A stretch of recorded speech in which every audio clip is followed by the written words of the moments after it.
And you're taking up a lot of room. I know. Yeah. What color would you Look, say that shirt is? pink wears kind of wide, that's what's happening here. Is Yeah. that rose or is that pink shirt? Fighting salmon. It's sort of a delicate off fuchsia, is what I like to call it. Tell me when. Okay, are we camera rolling? Okay, let's see. One, two, three.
Now, it sure means a lot to me that I'm sitting here beside my father, Elder George Pambrun. I got Myrtle Lirondell sitting beside me. I got Donnie Lirondell sitting beside her. I got Mr. Alex Kusturok and his beautiful mom sitting beside him, Miss Patty Kusturok, Brianna Lizotte, and Mr. Brian Lizotte. So this is, folks, this means everything to me. It took a lot to get this to this point. We've had a lot of support from the Métis Nation of Alberta, and they're the ones who had said, you know what, let's try something different. Instead of just playing some Métis music, instead of just sort of capturing that, let's have a conversation about family. Let's find out where those relationships and our connection with our instrument and our connection with family and the Métis kitchen party all came from. So thank you so kindly. This right here from the heart. It's been told a long time ago that Louis Riel had said, our people will sleep for 100 years, but it will be the musicians and the artists who give us our spirit back. I feel like that quote really, it makes sense, and it truly is what kind of gave us our fire back as a resilient people. I believe so because we're being recognized more now, and it's through the music, it's coming back. Like it was hidden for so many years, we weren't allowed to let people know who we really were. We had to hide our identity. And now we are able to be who we are. We're bringing it back now. Yes, the younger generation, hopefully the younger generation will come after us and bring back all the Métis music again and make it more powerful than ever, man. That's what's going to happen. But it's going to happen. You know, there's a moment that when you start playing at any event, that the whole area gets lifted up. It's a spiritual thing that happens, and it's it can move people to tears, the goosebumps, and it's just you can't stay still.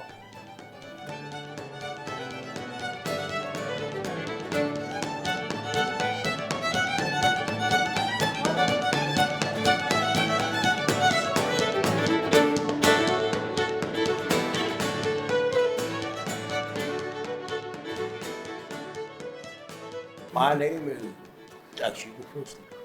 Age before beauty, right? I have to say, I was bug mama. I have to bug mom nuts. Yes, I grew up, my father was, he played the fiddle among many instruments, I don't know how many, about 15, 16. And he used to make the guitars and fiddles, make them. And he played the fiddle, he made tunes, and he hunted, and we did all kinds of stuff.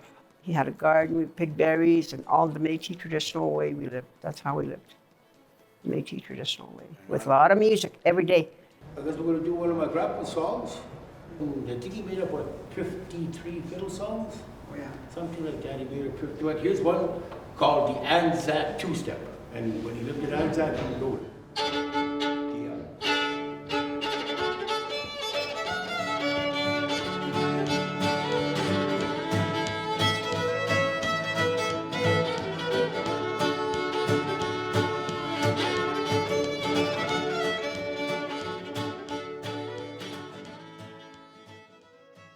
My grandpa was one wicked fiddler.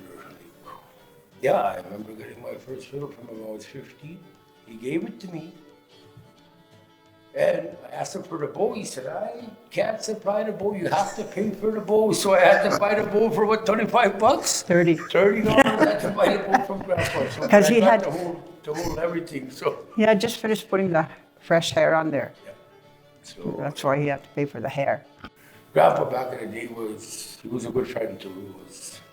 Get him going on jamming, oh man, it's hard to stop him. Just keep playing and playing and playing. Music is good for the soul. I used to That's go to bed, actually- they would be playing fiddle and guitar, and I get up in the morning, and they're playing fiddle and guitar. I don't know if they played all night, but that's what I wake up to. It's what I went to sleep with. It was good sleep.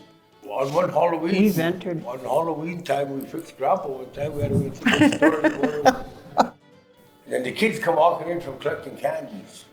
And they had those eyes, you know, those springs with the eyes on them. And Well, a Grandpa wig. was playing fiddle. They put a wig on him. And they put a wig on him, but they put it backwards because his forehead was, he had an acre and a half, you know what I mean? And then they put these glasses on him with this wig backwards, and he's playing fiddle, and all of a sudden just shaking his head all over. My His dad, hands are my just dad didn't walking sit around. still when he played. He was just all over, just give it, or like dancing. One eye got stuck and the other one just kept going. And Gary, So hilarious, but he just kept playing and kept playing. and Gary had to stop because he couldn't stop That was laughing. hilarious, yeah. That was a good job, though.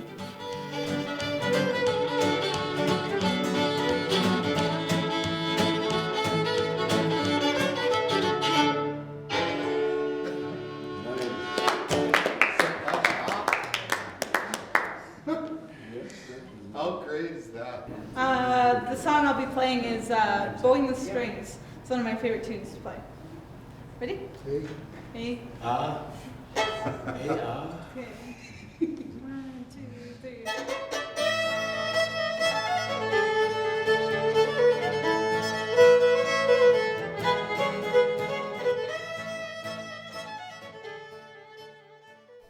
My very first beginnings in music was probably 4 or 5 years old, and my mother was making me sing along with records.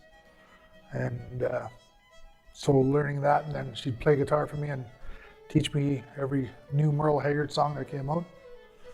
And so I was learning all those things, and my sister and my brother, we all were taught to sing and play, and so we were growing up that way. And my uncles and on both sides of my family, my dad's cousins and my mom's cousins both had bands. And anytime they came through around town, through Peace River and Grimshaw where we were living, they'd stop in and they'd be jamming for the afternoon or the weekend. I was really fortunate to grow up the way that I did.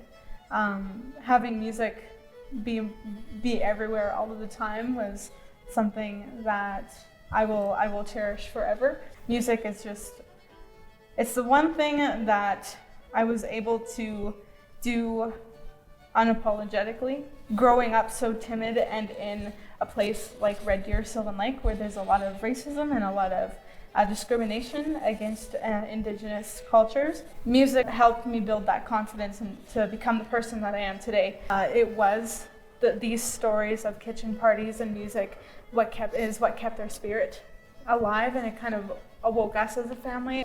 It got us more involved with the Métis community, and just looking in Métis history, music and storytelling and the artists have always been the tying connection between people.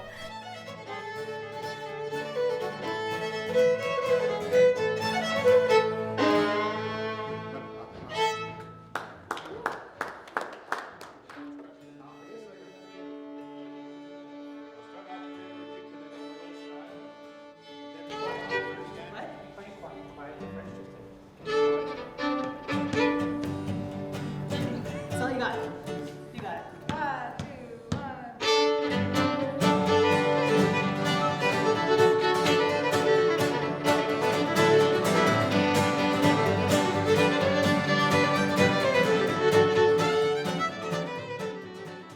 Well, I was 4 years old. My parents always listened to music in the house. It was a lot of times fiddle music, and just growing up, I thought that's what everybody listened to. My parents wanted me to play some sort of music, so they got me a really tiny fiddle, a 1/8 size fiddle, and put me into the Suzuki program, which was a classical music program.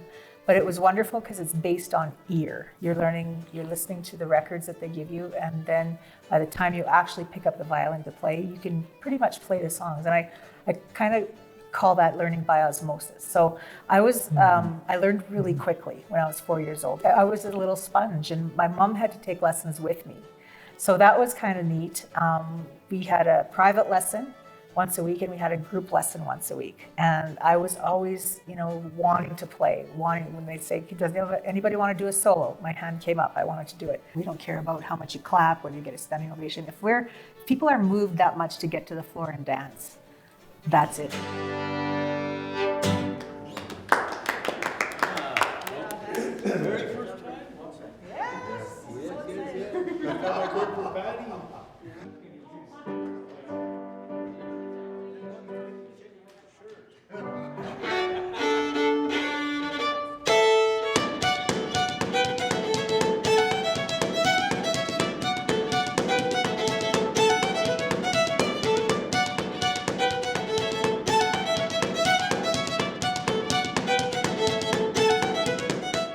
There's something, on a level that's, yes, we play music, yes, people get lifted up, but if you listen to the Métis music specifically, and there's players like, that I've heard, Lawrence Flett, Teddy Boy Hoole, when they play, I get goosebumps. I get moved to tears, because there's a certain feel that is achieved when a homegrown Métis fiddle player picks up the fiddle and plays it. There's a moment that when you start playing at any event, that the whole area gets lifted up. It's a spiritual thing that happens, and it's it can move people to tears, the goosebumps, and it's just you can't stay still. For me personally, the stuff that moves you are the players from Portage La Prairie, from Elk Point, those guys, because they play it good. They play it really good.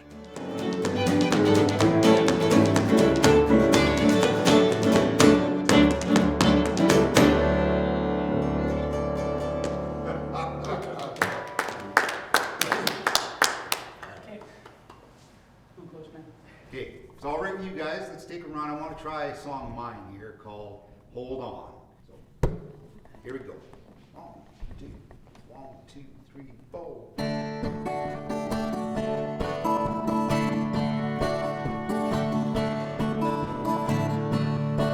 I'm down at the county fair. My girl at my side. I never knew Grandma. I never knew Dad's dad. And again, so I never really had that exposure. But in the last 10 years, as I've gotten more engaged in the Métis community, I've started to understand how important the music was. 10 years ago, if I heard fiddle on the radio, I was leaning over to change the channel. It wasn't really important to me. But when I started to attend some of the first events, and I saw the spirituality, I saw the energy, and I saw what the role the fiddle played, what the guitar played, and the positive cultural awareness that was happening, I started to have a chance to celebrate it. Well, as I've started to experience the relationship with artists who are at the peak of their skill set is fiddle players, multi-instrumentalists, our community hasn't told the story. They haven't told the history of where some of our songs came from. There are songs that we play or that the Métis community plays, oh, well, we just sort of kind of call it this. So it doesn't really have a name? Not really. How do we know? How do we pass that down? How do we pass down the knowledge of the elders and that experience? Dad and I never really had the conversation before of him growing up and what a Métis kitchen party was. So it didn't mean anything to me. So now my chance was to ask him, help me understand it, because I'm also reaching out to these other groups saying, what did that mean to you? And I want to learn, I want to share that experience. And let's rebuild that. Let's rebuild that energy again so our community knows it's safe to come out of the darkness and it's safe to put the beading on and it's safe to wear, the colors, the Louis Riel colors, and celebrate that. So for me, I wanted to meet those people and understand where the relationship was in their family. Dad's a multi-instrumentalist, and it took a long time for me when I was younger to really understand that I wanted to play guitar, I wanted to be in a band, and I wanted to sing. And so if I'm doing it, what are the other families asking? What are they saying? And where did that inspiration come from? Cowboy, hold on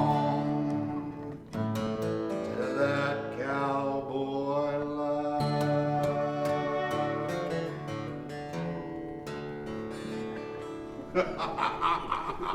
That knocked that out of the park.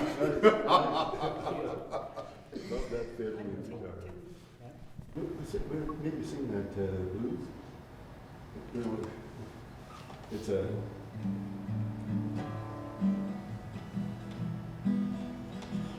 It's gonna take E, blues. Gotta clear it up here. Blues. Stay away from me.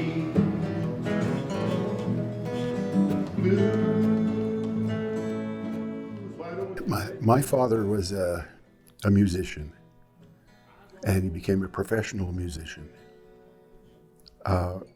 Him and my mother, they had a little band between the two of them, and a lot of times in the wintertime they used to travel by dog team. So my father, he played the fiddle, and my mother, she played the ukulele and sang. And of course, you can pretty well figure that if you've seen sleds, that there wasn't too much room for carrying anything. And they'd travel. I mean, 5-10 miles. I mean, that was a long ways back in those days. But in the wintertime, by dog team, it definitely made it a lot easier. So being raised with that influence of music, and when they talk kitchen parties,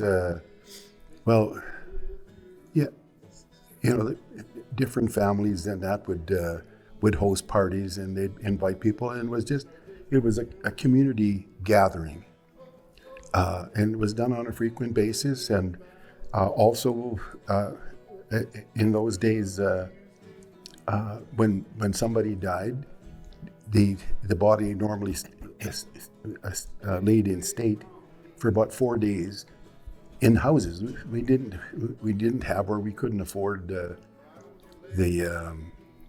undertakers or that. So we kept the bodies, and it was part of our culture. And so the priests and friends would come by, and there'd be lunches, and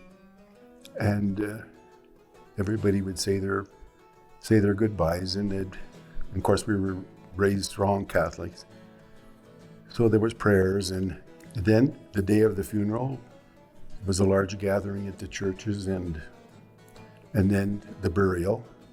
Then after the burial, people would come back to our house or to the houses, and there would be a lunch laid on, and the wine would be brought out, and then a fiddle and a guitar or whatever, they'd dance. They'd dance the night over, and Still I can't be free. Alex is right there.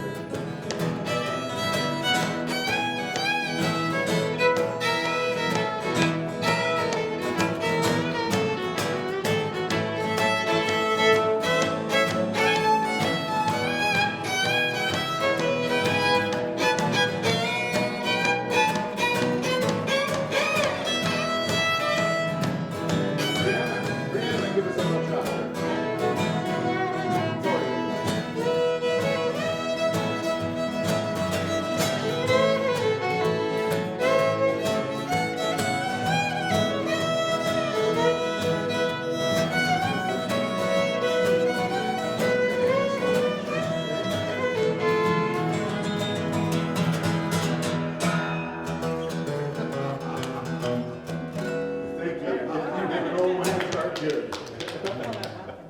Now, I'm going to finish on "We Made a Circle Be Unbroken." Call it there.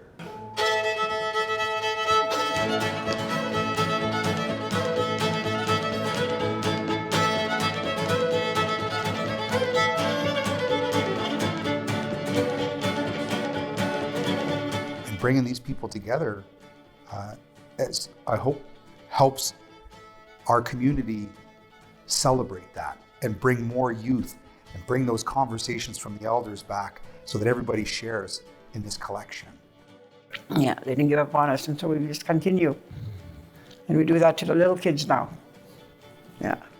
If we see a kid trying to sing or dance, we encourage them. Yeah, that's all you got to do. But to me, what makes this special is that it's based on families. We have 3 families here, and that's kind of what pulls it all together for me, that makes it extra special. to play music and to join with other Indigenous musicians. And basically, I guess to tell a bit of a story about our past. It was really cool to just see like everyone come together, seeing like Patty and Alex and Myrtle and Donnie and you and your father. It was so great, so cool to have us all jamming. Today was a really neat experience and I'm really grateful for it. That's what I'm hoping that our community gets out of it. And for me, I've been on stage with a lot of the other people who have been in this conversation, but now I get to hear their stories. I think we're all shooting for the same thing, building the Métis history and reimagining it again so that we can share the conversation.